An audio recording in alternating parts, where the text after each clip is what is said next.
This is NDTV. And you're watching NDTV Prime.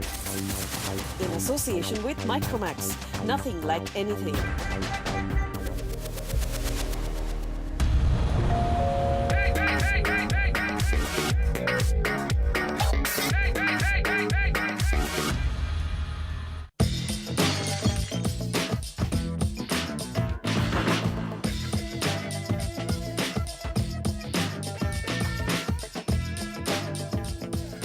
Hello and welcome to your favorite realty guide, the Property Show. Our take on your property-related questions with data-backed advice, what's trending in property, and of course, policy decisions which affect real estate. All here on the show. Joining me as always, Sameer Jasuja, CEO and founder of Prop Equity. Let's start with the key cities and stories we have on the menu today. Will Maharashtra's new housing policy be a real booster for centre's ambitious housing for all vision, or will it have the same fate as Mumbai development plan? Also, our Dwarka Expressway projects in Gurgaon, top picks now for investment with High Court clearing the way for the expressway to be completed. We will go across the country and call out top projects in Mumbai at $1.5 crore price tag, Bangalore again $1.5 crore, Gurgaon premium projects in 1.25 crores, Kolkata we dive down straight to budget homes at 30 lakh rupees. But first up, all the top stories that are making big headlines in real estate. Urban Development Minister M. Venkaiah Naidu has said that France is considering extending a line of credit for up to 2 billion euros or 14,000 crore rupees for the Modi government's flagship Smart Cities project. The minister informed that so far 14 countries have come forward to support the mission. He further said that the government is committed to spend rupees 1 lakh crores on smart cities and urban rejuvenation mission. The Competition Commission of India has launched a probe against NCR-based JP Greens for abuse of dominant position in Greater Noida. The competition regulator has acted on a complaint of an individual who had bought a villa in one of the projects alleging lopsided builder-buyer agreement and unfair terms. JP is developing several projects along the Yamuna Expressway and an integrated city along Noida Expressway. Chennai-based online real estate portal IndiaProperty.com is in advanced stages of talks to raise $50 million in Series C funding from new and existing investors. According to company CEO Ganesh Vasudevan, fresh funding will be used in brand building and to increase the company's physical presence from the current 60 to over 100 cities. Funds will also be utilized to increase its employee headcount to 1,600 people from 1,100. The portal has 5 million registered users with over 8 lakh property listings and over 5,000 new projects. Real estate major DLF achieved gross sales bookings of Rs 3,850 crores in 2014-15 fiscal, down 5% from the previous year. The developer has kept the new sales bookings target for this financial year at about Rs 4,000 crores. Despite the weak sales scenario, DLF plans to launch next phases of its existing projects, including Capital Greens in the national capital. The Maharashtra government is on the verge of releasing its new Housing and Action Plan 2015. This is a housing policy aimed at creating affordable housing stock and within a particular time frame. NDTV has managed to get access to the draft policy that is being circulated, and Nikhil Narayan Sivdas gets you a scoop on what is expected. Over 19 lakh houses by 2022. That's the ambitious target the Maharashtra government has set itself to achieve the goal of housing for all. Key to this is the draft Housing and Action Plan 2015, which NDTV has accessed. Here, MADA will conduct a survey to identify the full extent of the housing shortage, and this will then be portioned off among different government agencies to ensure that no one agency is left burdened with the sole responsibility. It aims to do it in a very tangible, time-bound way. It has identified the requirement across the state, different cities, extended areas. So the current shortfall as well as the future requirement that's going to be there because of urbanization. So what are some of the key measures that we can expect? For starters, an affordable housing land bank will be created by pooling land from different government agencies and unutilized SEZ land. The MMRDA will be allowed to explore rental housing options through public-private partnerships. And inclusive housing will be propagated by reserving 20% of the built-up area in projects for EWS and LIG housing. Changes will be implemented in the Rent Control Act and measures are being put in place to speed up the redevelopment of cessed, slum and government buildings. In addition to this, private developers will be incentivized through additional FSI. And finally, an affordable housing fund will be created to help both developers and individuals. So it allows individuals to contribute like a PPF in that fund. So and after a period of 10 years, they would be eligible to apply under the government housing scheme. Also, cooperative housing societies who want to avail loan and developers who want to avail loan to construct EWS or LIG housing can approach this fund for funding. It is quietly balancing. Of course, it trends towards creation of more housing stock, giving more FAR, making more liberal rules regulation for construction, which was the need of the hour. But urban planners and housing activists are criticizing the government for not consulting with them in the drafting of such an important policy. We are hearing that the housing minister and housing secretary, through media reports, we know that they are not in talk to each other. So when there is no such coordination, definitely one of the important stakeholder will come later and will say that no, this consensus has not been drawn, and again they will have to start the process. So why not from the day one everyone is taken on board? There is a certain amount of confusion surrounding it. We don't know for sure what's being actually written, what has been actually the final draft of the policy, because it has not come. Whether we as stakeholder will be able to make our point. So obviously there is a lot of confusion around it. So it's too early to say anything, but it might go the same way as the development.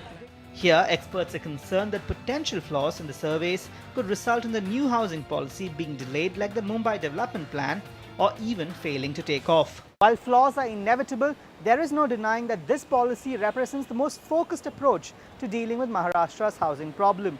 Now one can only hope that the government engages with the public and all stakeholders to present a comprehensive policy in as short a time as possible. From Mumbai, Nikhil Narayan Shivdas, NDTV. We can only hope that there's a lot which of course is taken care of between the draft policy and the final policy. It does take care of the affordable housing needs, especially in the city of Mumbai. We've got a question now for Mumbai. Ajit Shetty joins us on the phone line. Ajit, hi, welcome to the show. Go ahead. Hi Manisha, I had a query about purchasing a flat, 2 BHK apartment in Atul Hillcrest on JVLR Andheri East. My budget is 1.5 crore and I would like to move into the apartment in a year and a half. Can you suggest me some good properties? Okay, so let's start with, I think, Hillcrest itself. It's a joint venture, isn't it? Atul Builders and Akriti, Hubtown. So yes, it seems to have good pedigree in terms of developers. Absolutely. Akriti is also starting to do well again. They're getting out of the woods. B, that the project's weighted average price compared to the weighted average price of the market is much lower. It's trading at 13,250. Whereas the weighted average price of the market is roughly about 14,900 for the mid to luxury segment. So there is little scope of about 10% appreciation also. The project's elevation is fantastic, consisting of 3 odd towers, G plus 19 stories. Developers claiming to give possession by December 2016, which is exactly about 1.5 years from now. But it could take early part of 2017 for it to actually get delivered. Amenities also include a terrace garden, a podium garden, indoor games and multi-purpose hall. And let's just look at some key data points, and we have 2 more recommendations for you. 32 months is the inventory overhang, so sales undoubtedly very slow in Mumbai at this point. 14,900 being the weighted average price, and the market's delivered about 11% appreciation on an annualized basis. The 2 other projects that you can consider are Empress Heights by KSL Group. This is the standalone tower of G plus 8 stories. Again, very good elevation.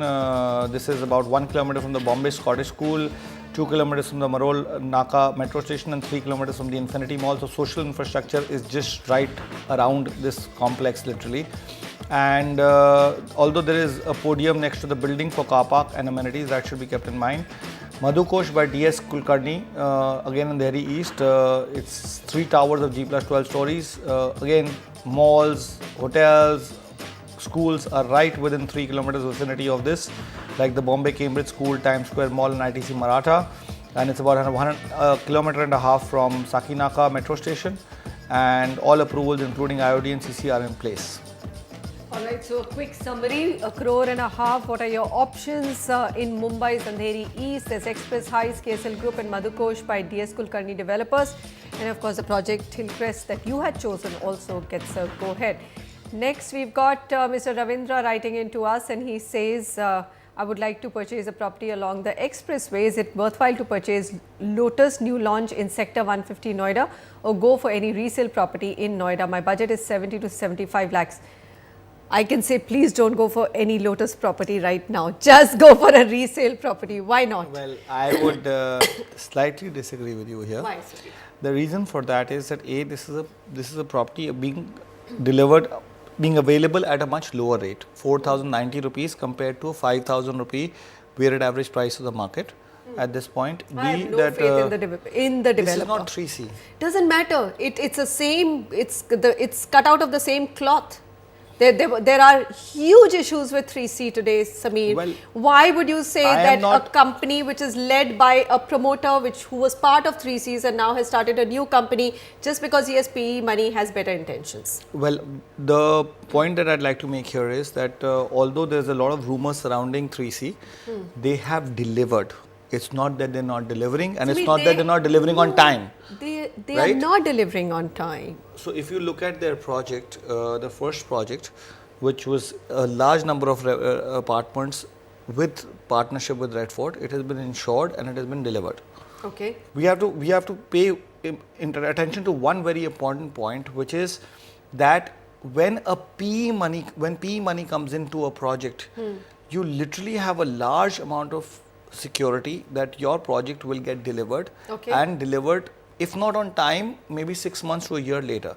Let's start comparing this to large developers like the Unitex and the JPs of the world, who have huge amount of debt and are defaulting officially. They're not buying anymore. Nobody is buying a JP or a Unitech project anymore, Sameer. So you are really left with nothing to really buy, because smaller projects, so the conversation smaller here projects is, like why not a resale project which is almost complete? I mean, Noida is full of inventory. You've maintained that there's so much inventory. There are ready flats. Why take a risk with a brand new under construction and an apartment and a project which is at early stages of construction? I have two reasons for that. I just have pure two reasons for it. One is this project has great location. Okay. Second, that the client's requirement, the customer's requirement is that he wants a delivery after 3-4 years. Third, so his cash flows get scattered over a period of time. Third, that they are offering luxury amenities at this price point. If you go for an apples to apples project, 4,090 that you're paying here, you'll end up paying 6,500 for an equivalent project under construction. So you're literally paying 50% more than this project. Okay, so that is the only reason that I'm recommending, and I am not too worried about delivery of this particular project because it's PE backed. All right. And I derive a lot more comfort in PE backed projects personally than deriving comfort out of any company. Okay. All right. That's my personal preference, because I know what kinds of checks and balances you have to provide to ensure that PEs are. So they've not even decided the name of the project. I can say undisclosed name just came up, and I was quite surprised with that. So look at the confidence of the developer. Look at the fact that he has very successfully, using a broker network like Investor Clinic, sold 60 to 70% of a 2,000 unit project overnight, back to the good old days. So that derives a lot of confidence that the person would have the money plus a PE backing of 300, 400, 500 crores. I think that gives me a lot of comfort, and he has delivery track record. Okay. If right. So I would say that you could consider this project, but we have two more projects. Should you not have the confidence, these two projects are 100% going to get completed, and you could look at them as well. They're equally good. The market, yes, is slow, lot of supply, so don't expect too much appreciation in the near future. 26 months of inventory overhang on Noida Expressway Stretch 2. Pricing, as I was mentioning, for the mid segment is about 5,050 on the weighted average price scale, and 11% is the analyzed price appreciation. Should you want to take less risks, Gulshan Ikebana, Gulshan Home, Sector 143 Noida, excellent location. Trading at about 4,700 rupees a square foot. Developer price is 5,100. Modern amenities, swimming pool, gymnasium, jogging track, sauna steam, etc. And then we have Victory Ace by Victory Infra Projects, Sector 143B at 4,500. This is a small project spread over 4.5 acres, 500 meters away from the expressway, and project will be ready by 2017, and structure is up, and clubhouse, swimming pool, central lawn, all the projects amenities are being delivered here also. All right, so well, Sameer has given a go-ahead on the Lotus Green project, says it's a great location, and of course we are going to be around 4 years later to see who of us, if my concerns were right or actually Sameer's conviction was right. Meanwhile, there are two other projects. Be around. I don't know whether I'll be around or not. There are two other projects that you can look at in a budget of 75 lakh rupees in Noida. Okay, moving on to Bangalore. M. Ramesh on the phone line with us. Ramesh, hi, go ahead. Hi, Manisha and Sameer. Good evening.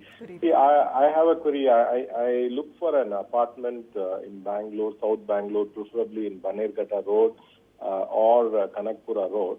Right now, I live in Banerghatta Road in a villa which is 7 to 8 years old with not so good common amenities. So I'm looking for upgrade to a better facility with a lot of common amenities in this area. In the price range of 1.5 to 2 crores for my use. I also want to know if you recommend SNN Raj Lakeview or this Prestige Falcon which is coming up, or any other projects which you would like to recommend.